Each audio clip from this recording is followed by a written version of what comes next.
یہ ایکٹنگ تو ہے سب ایکٹنگ ہے سب. تو جب آزادی ہوئی تھی 15 اگست تو کوئی وائس چانسلر نہیں تھا, وہ پاکستان چلے گئے تھے رجسٹرار تو رہ گئے تھے وہ, لیکن وہ بھی بعد میں چلے گئے. کوئی نہیں معلوم ہوتا تو کون رہے گا یا نہیں رہے گا, لیکن ہر کلاس ہوئی سر. ہاں کوئی میں نے جوائن کیا تھا 18 اگست کو, 15 اگست کو آزاد ہوا تھا ہندوستان. انٹرمیڈیٹ میں لوگ پاکستان جا رہے تھے, لیکن کوئی ایسا نہیں ہوا کہ کلاس نہ لی گئی پوری, اور آخر میں صرف 800 اسٹوڈنٹس رہ گئے تھے, لیکن پڑھائی پوری ہوتی تھی. 800 اسٹوڈنٹس رہ گئے تھے. پھر شرناتھی آئے اور پھر لوگوں کا ہوا, پھر 3000 تک پہنچی تھی. اب تو شاید 28,000 29,000. تو یونیورسٹی نے ہر قسم کے دن دیکھے ہیں. اس وقت سرکار کا ایٹیٹیوڈ الگ تھا, کیونکہ یونیورسٹی کے پاس چندہ ہی نہیں تھا. پرائیویٹ وہ نظام وغیرہ کی سرکار ختم ہو گئی تھی, انہوں نے روپیہ بند کر دیا تھا دینا. تو پھر سرکار نے, گورنمنٹ نے پورا یونیورسٹی کا خرچ برداشت کرنے کا طے کیا. یہ تو بہت بڑی بات تھی, اور اسی وجہ سے ایکٹ آیا 51. تو میرے خیال میں جو ہے 51 کا ایکٹ ہے اسے چلنے دینا چاہیے جیسا ہے. اب تو 81 کا امینڈمنٹ ایکٹ آ گیا. 81 کا امینڈمنٹ آیا کیونکہ بیچ میں دوسرے ایکٹس آ گئے تھے اور آرڈیننس کے تھرو. 81 میں وہ انہوں نے یہ کہہ دیا کہ اس میں یہ ہم مانتے ہیں کہ یہ مسلمانوں نے اسٹیبلش کی ہے. اسٹیٹمنٹ آف فیکٹ آ گیا. بیسیکلی کوئی اور چینج نہیں ہوا,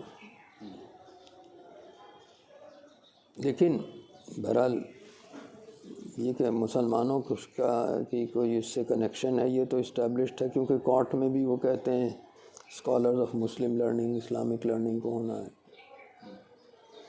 تو پارلیمنٹ ہیز ریکگنائزڈ اٹ. لیکن اب یہ معاملہ تو پارلیمنٹ اور کورٹس کا ہے, وہ طے کریں گے. مگر سر یونیورسٹی میں جس طرح کا اس وقت ماحول ہے, کیا وہ ماحول اس کے لیے نقصان دہ نہیں ہے ادارے کے لیے؟ نان ٹیچنگ کے لوگ آپ دیکھ رہے ہیں 102 دن سے دھرنے پر بیٹھے ہوئے ہیں. دیکھیے مجھے زیادہ معلومات نہیں ہے.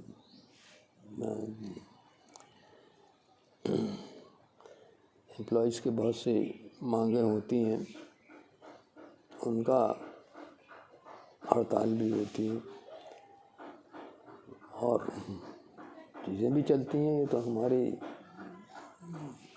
سر 102 دن ہو گئے تو کوئی بات سننے والا نہیں, ان کے کوئی مسائل کا حل نہیں, تو اتنا پریشر گورنمنٹ کا کیوں؟ نہیں, گورنمنٹ کا تو اس میں کوئی پریشر نہیں ہے, بظاہر معلوم ہوتا ہے. اب بعض چیزیں جو ہیں وہ یونیورسٹی کے اختیار میں نہیں ہوتی. اب مجھے معلوم نہیں ہے, میں ایک واقف نہیں ہوں کیا ایشو.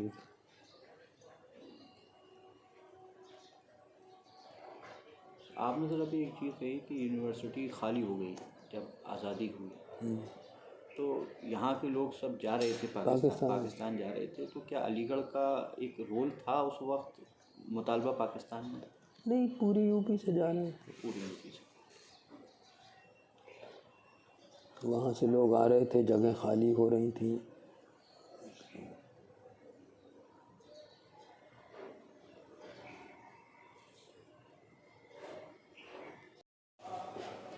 اے ایم یو کو مائنورٹی اسٹیٹس کو لے کے آپ نہیں, میں نے نہیں, بالکل مسئلے دو الگ الگ ہیں.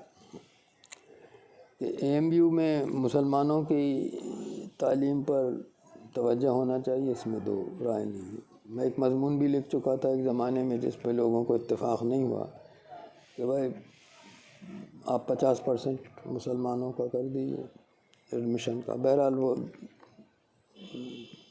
اس پہ کوئی میرے علاوہ وہ بات کسی نے نہیں کہی, اور وہ لوگوں نے اعتراض بھی اس پہ کیا. ایشو یہ ہے کہ جو سرکاری ریزرویشنز ہیں, جس کے مین بینیفیشریز یعنی شیڈول کاسٹ کے تو ہندو ہی ہوتے ہیں، کیونکہ فیصلہ آپ کا یہ ہے کہ اگر کوئی شیڈول کاسٹ کا آدمی عیسائی ہے تو وہ نہیں شیڈول کاسٹ میں آ سکتا،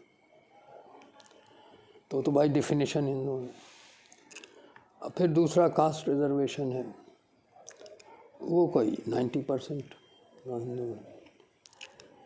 تو یہ ریزرویشنز کیا علی گڑھ پہ لاگو ہونا چاہیے؟ نہیں، یہ میرے خیال میں لاگو نہیں ہونا چاہیے، کیونکہ یہ اس کا ایک مسلم مائنورٹی کے لیے بنی تھی۔ یہ خیال تھا کہ ان کا ایجوکیشن میں، تعلیم کو چاہیے شکشا میں، اس میں کوئی غلط بات بھی نہیں ہے۔ کانسٹیٹیوشن میں مائنورٹی انسٹیٹیوشنز کا ذکر ہے، یہ پرائیویٹ انسٹیٹیوشن نہیں ہے، اس لیے یہ پرائیویٹ مائنورٹی انسٹیٹیوشن تو نہیں ہو سکتا۔ لیکن جیسا سرکار نے پہلا کیا تھا، پنڈت جواہر لال نہرو کے ہاں تقریباً طے ہو گیا تھا 1951 ایکٹ میں کہ اس کی الگ الگ پوزیشن رہے گی، اس میں وہ ریزرویشنز نہیں ہوں گے کاسٹ وغیرہ کے جو اور انسٹیٹیوشنز میں ہیں۔ اتنی سی بات ہے۔